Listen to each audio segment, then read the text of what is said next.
Hi guys, welcome back to my channel. We're just gonna start by saying, hey, I should have been here on Wednesday, but life, guys. Don't behave like you don't know that adulthood is a scam and things happen. Okay, so today I'm super excited. I'm just pro young people growing in different areas, and financially is one of them. Okay. And I just want to give you like impractical solutions. So we're gonna have an upcoming entrepreneur. Is that how they pronounce it? Entrepreneur, whatever. And he's just gonna share his journey, and hopefully this is gonna encourage all the young people. We are not gonna be broke. If you want to be broke, I want to be broke with you. And that's why I'm making this video, to help you so that you're not broke. We are building legacy, baby. Wealth. Everything wealth, okay? So, come with me on this journey as we talk to this young man that is doing business at a young age. Let's get into the video.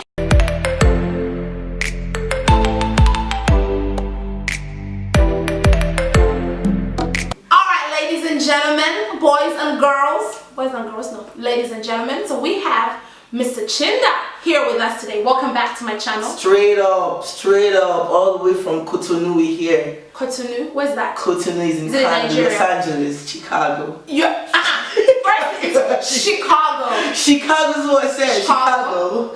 But Cotonou sounds like Nigeria. I got a new accent. You're talking to me like I'm Nigerian. I'm not. You got a new accent. Are they selling accents now? Oh my god. Can you support me? Support me. Are they selling accents now? No.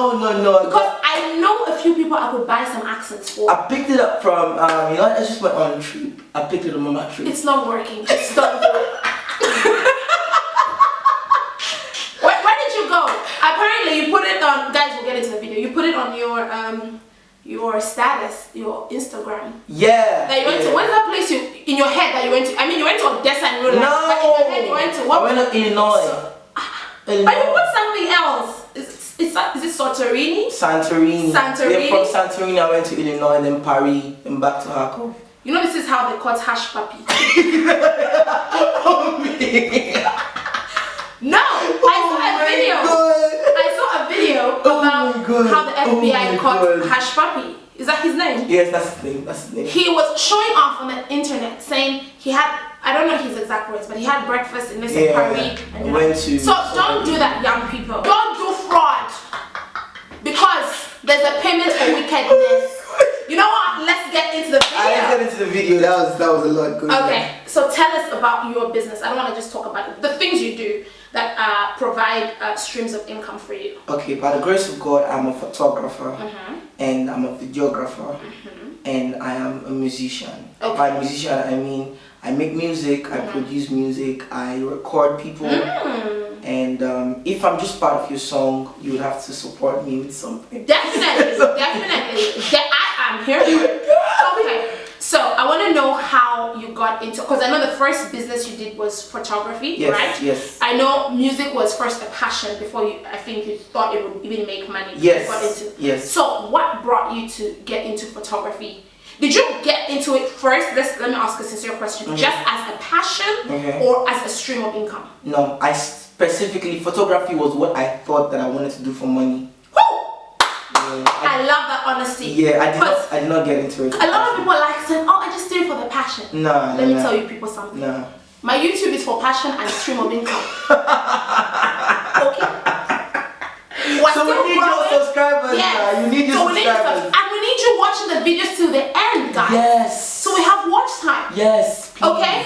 I think it's beautiful when you combine passion and if you can get the two of them in one thing, perfect. You'll never work in your life. Yeah, perfect. So all those of you who are just looking at me saying Ruth's YouTube is just for passion, it's passion and as a stream of income in the future to come. Amen. Okay. Amen. So you said photography for you was it was strictly income. Yeah. So why did you start it? Did you, because usually people, especially young people, how old are you again? I'm currently 24. Currently 24. Yeah. Wonderful. Young people usually begin to make income when something dramatic happens. Drastic. Maybe dad lost his job, or a mom or dad passed away sadly. But for you, what inspired you? What happened? To be very honest, like I had no financial crisis. I was at a very good place financially. Wow. My parents were sending me money. I was doing very well. And your aunts too. And my aunts were sending me money. I was doing very well. But I was talking to my friend, and then my friend told me that when you get to a certain age and a certain level in school, your parents become less, less interested in sending you as much money as they used to send before. Because they didn't have other commitments. Because they have other commitments, and your junior ones are growing, and money is needed in a lot of other places. So I thought about it, and I saw the full reality in that I could get to 4th year, 5th year, and if I'm getting $300 in first year, I would be getting 150, barely 100, because they expect that you're grown and that you can manage and take and understand the family's level and what is happening in the family. So I knew that my dad and my mom are those kind of people. They expect maturity from you. Wow. They expect you to be able to take care of yourself at a certain age. So from 2nd year, I sat down myself and I sat down with God. What can I do? And I was like, what can I do that will strictly be for money? That's amazing. So that was where photography was born. Wow, I'm happy to hear that. This tells you young people that it doesn't always have to be crisis. Yes. We have to be thinking of how to, make wealth and build legacy from a young age. I'm trying to figure out where in Africa, why we're a bit relaxed. Have you noticed Americans get into making money quite early? That's very true. That's very true. I'm trying to understand why we're very relaxed. I'm worse off, to be honest, no shade, with the Southern Africans. I think you guys, Southern Africans, I think you guys in the West are a bit more forceful, at least. But for us, there's a lot of relaxation and all that. Most people begin to pick up after they've gotten a job, but you don't see in school. How many Southern Africans do you know who are running a business while it's in school? Have you thought of it? Ah, wow. Exactly. Very few. I don't think it really. Most of them just follow the norm. Okay, when I finish school, then I'll get into business or whatever. Get a job. So that's one thing I've personally learned from the West. You guys are very forceful. Wow. You can find someone in a comfortable family but still thinking of having a business to bring home. That's a very good idea. Wow. That's a good idea. Like that. I think I was going to say the reason I thought that people from Africa are always relaxed is because our mentality is that we have a very stereotypical way of living in Africa. Grow, leave your parents' house, then start fending for yourself, get a job. That's wrong. But Americans, when they're young, they even start doing computer stuff. Yes, while in summer they just have a summer job. Exactly, and I'm like, Dad, I made this software. Before you know, money is coming in from something. So so we're so bent on having a job, the best lucrative job before we can make it. So I think if we're more expressive with our art, with our passion, and if our parents can just support our skills more. Because we're really getting into a space of more skills. Yes, we're getting to a generation that believes more in skills and the internet more than education. So if our parents can support that thing your child is doing that is just makes him glow up. Support him. That could be money in some years to come. Yes, in some years to come. Because sorry. When I was young, I used to draw. I still draw, but not as much as before. So my dad would be like, BK, it's good work. But please go and focus on school. Focus on school, math. So that could be very little for a child. That could be very dangerous. Imagine if I had chased that, I would have been so good right now, and I could have been maybe drawing portraits for people and getting money from it. Oh wow! So every skill is money if you give it time. Time to grow, right? Okay, so back to your business. How did you start? Did you have startup money, capital? Let's talk capital, because sometimes that's what kids are afraid of. Where do I start? So for you, how did you start? Because I know you needed to buy a camera. Right? You need to buy, what else do you guys buy? Lens. And all those things. So for you, what was capital? How did you get that? Okay. First of all, I took my first photograph, like first picture in the church. So I went to church after praying. This is so I'm just thinking of how God did this for me right now. Wow. After praying about it for like weeks of praying, God, show me what I can do. Show me what I can do. Because we had this mentality, I and my friend, that Ukraine was a dry land. All of us thought like that, yes, to be honest. Yes, but that's a very wrong mentality. Very wrong mentality. So I was thinking, what can I do here? So I went to church, and then I saw this guy, Solution Center, his name is Ropo, and he was just taking pictures and everything. And I was like, well, let me try. And I took it from him, and I tried, and I was like, wow, this is good. This looks easy, but it's not as easy as it looks. Yeah. So after then, the guy then walked me down to the metro and was talking to me about the whole thing, how I could make it like a full-blown business, and how he bought the camera and made the capital he used to buy the camera, he made it in that month. Wow. That month, he bought the camera $650, made it plus more in that month. So I was like, this is what I need. Wow. If I can have this tenacity and people can know me for this, I believe that I can make it. So I knew the kind of parents I had. My parents would not just jump and say, oh, let's give you the money to buy a camera. And life is not that easy, actually. Life is not that easy. My parents believe that let them see something you have done, yes, and then they support you. So I saved up $350 or $370, I think. From what? Your upkeep and things like that? They used to send me then $200. So I'll cut out 70 and I'll drop 70. So I did that for like, I think 3 months or so. 4 months, I think, 4 months. Then I saved up like enough money. Then I called my dad. So I was like, Daddy, I have this amount of money, and what I want is this amount, and I'll start this up, and I promise you I'm gonna be, you know, accountable to you, the money coming in. So when my dad sent me the money and everything, after a while, it didn't just happen immediately. I was like, photography, what happened to medicine? So he just sent the money and I got the camera immediately. So because I believe that don't sleep on your dream. Yes. Don't, oh, let me keep, am I sure? I just got it immediately. That was good. Yes, I got the camera immediately. As I didn't have a new lens, like a lens that would be professionally recognized. I just had the normal lens from the... worked with what you had. Yes, I started with what I had. So I started, it was so hard for people to believe that I could take their pictures. Wow. Yes. How did you break through? Because I believe at the time you started, we had other professional photographers. Oh man. Right? So how did you break through? Because I know one of the things people say is maybe the market is already saturated. Maybe a hairdresser, a YouTuber. Yes, mama. How do you break through? So I even talked to somebody that as at then till now I still hold him to a very high value. Yes. I went to him, I was like, this is what I want to do, because he has a very good social status with black people in Harcourt. So like, this is what I want to do. What do you think? This is what the guy told me. The guy I believed so much in. He was like, justice. A lot of people are doing this thing now. We have this guy. Then there was this huge photographer in the shots. We have this guy. He owns the markets. This other person is here. You know, so just look for something else. You can do all that stuff. I was so discouraged. I was so discouraged. But then I just had in my spirit that I can do this. How did you break through that discouragement? Coming from someone who is who I valued more, and who was an influencer. So I don't know, like I think I just go back home and I was like, let me try this. If I fail, I just fail. Ooh. You know, if I fail, I fail and I try something else. You're spitting bars. Bars. I think we're so afraid of failing. We're so scared of starting and failing. And you know, young people, hey, when you're young, it's a good time to explore. Yes. I'm gonna put my baby on the under the bus. Zoe has come to me with different things. Yeah. She tried sewing. Yeah. She actually went to sewing school, paid the money, lost interest. Then she picked up makeup. Then she picked up. She's always been in Instagram. Then she picked up photography. And all that time, I didn't discourage her. Of course, I'll tease her and be like, you've picked something else again. But then I was like, you know what? She's 20.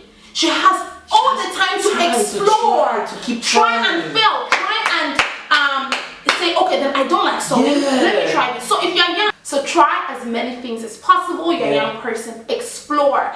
And from what Mr. Chinda here told us, don't listen to anyone's negative opinion. Sometimes, you know, this opinion apparently is people are looking out for you. I believe it was. Yes, they are being positive. They are trying to tell you maybe try something else. But if you know in your heart this is something you should try and do, even if it doesn't work, go ahead and do it. Chase it. So how did you break through the market that was already saturated? That was the question I've been waiting for. That's the question I've been waiting for. Tell us. So there are just two. You helped me even consistency. Really? Yes. How did I help you? I called you one time now. I was complaining that the market is. You forget. But then you told me to just be consistent. I can't remember. I remember these small things. You told me to just be consistent. So my point is, so then I had a photographer friend that was teaching me. Thank you so much, Tola. Oh, God bless him. Yeah. He taught me how to do the basic things, and then I started, right? So people already knew me as Justice, but they didn't know me as Justice the photographer. Yes. So I started telling everybody I met in school, then I was offering a lot of free shoots. I was like, let me shoot you for free. I'll bring my camera to school. I'll shoot them. So the word started spreading that Justice has a camera. Not that Justice is a photographer. Wow. But Justice has a camera. So what's that spreading? Before one lady called me one evening. I heard you have a camera and you're a photographer. How about you take me a studio shoot? I was like, okay. I had no idea about studio shoot. Thought I'd not taught me anything. Took this lady there. We created a horrible piece. You know, I'm so energetic and positive. So what was she? I was thinking, like, good, nice, dope, yeah. Nice. But it was so horrible. So when I sent it back to the lady was like, I'm gonna tell everybody you're horrible. This is so bad. She cried. She cried, even if it was for free, actually. But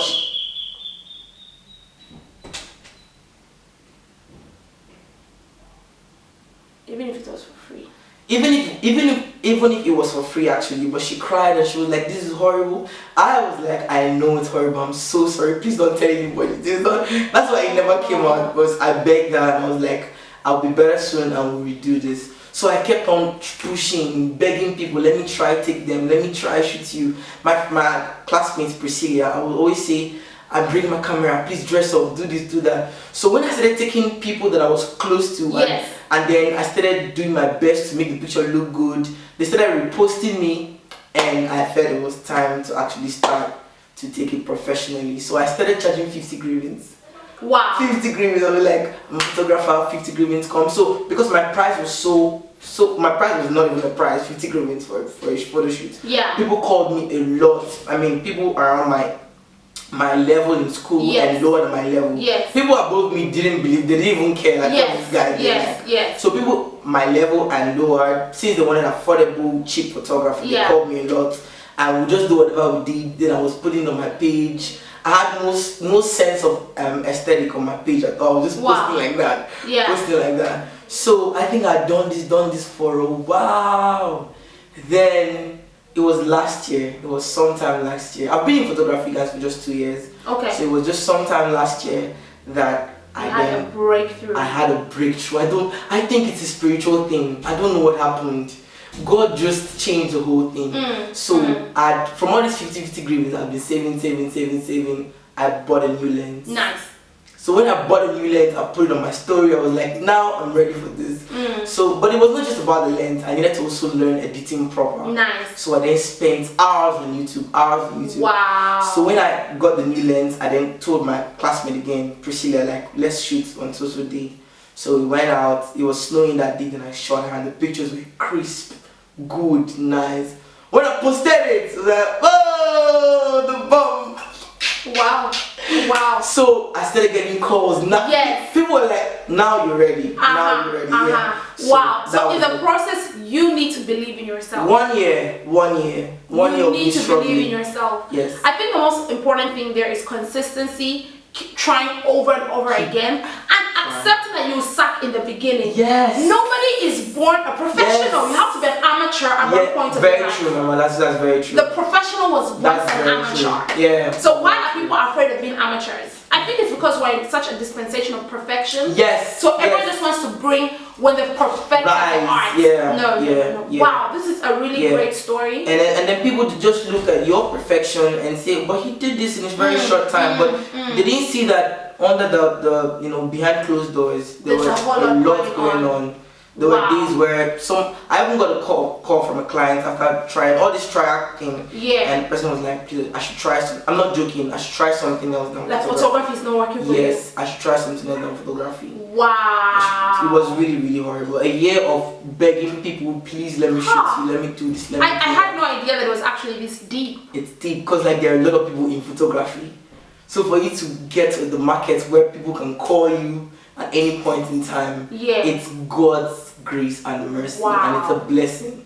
Okay, so you know what we're going to do is we have to have a part 2. Okay. Right? I agree. And because we need to get into the struggles. I want to understand how you save money, how you came to charging. So we're going to have a part 2. So in conclusion, guys, I've actually gotten a lot from this interview. I didn't even expect to learn this much, honestly. It's a privilege. I'm moved, to be honest. I honestly had no idea that it was this much, right? And what we've learned from Justice is if you have this hunch in your spirit, go do it, even if you fail. Whether people will look out for you, some will criticize you. Keep doing it, keep getting better. And I love how he said the skills sat on YouTube for hours. So you're not going to become a professional by just waking up. No, it needs to be learned. Now he's a very great photographer. You can head over to J Shots. You'll be amazed. You'll be like, this story he's telling is actually a lie. But that's what I wanted to do. I wanted to bring a young person, so we'll look at the process with a fellow young person. I didn't want to bring you Oprah Winfrey. You're not going to bring her on my channel. Yeah, we can get Oprah here. We can get Oprah. Yeah. We can get we can get a lot of all these people who made it. Michelle Obama. We can get those people, you know. We talked to Michelle yesterday. Girl, how's it going on at the White House? You know? So we could do that, but I just felt a young person that is still you know, doing great things, because I told you guys, as his mom, I didn't see him doing a whole lot in the future. And I'm just glad to be part of this process. So we're gonna have a part 2. So for today, what do you have to say to the people? For today, all I have to say is everybody would give you a boost when you start something. Like, they would always repost you, share you. My friend started this, my sister started this, but then you need to continue. Because they will stop. This is the reality. This is the last thing. And it doesn't make them bad people. It doesn't make them bad people. People just move on to what's going on for them. Yeah. They would stop. So now you have to make them come back again. There needs to be something you do, and that will be your consistency and your drive. That will make them say, oh, he's not fooling around. Oh, he's serious with what he's doing, and he's making waves with it. So just be consistent and just push and push. Just push. Alright guys, so that's it for today on our, let's call it Thursday encouragements. Hey, I'll see you guys on Thursday with part 2, still with Mr. Justice Chinda. It feels so good. Father, I can't wait to interview people in great platforms. Do you see that? Do you sense the professionalism? You're so good at this. Let's stop it. Alright, so until Sunday guys, it's bye. God bless you. Bye guys. Subscribe and like. I told you it is a future stream of income. Be nice. Guys, get us to 500 subscribers before this coming month. No, before middle of next month, guys. Yes, do this, please. Please. Yes. Put in a lot of energy. Please. Bye, guys. Bye. Thank you.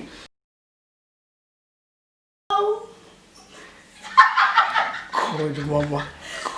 What I do? The energy is just amazing. Because I wash my own hair. Okay. Wait, how do you do that naturally? You just speak to people and all the words. Sometimes I try 6-7 times. Well, to be honest, it's a gift. It was a rhetorical question.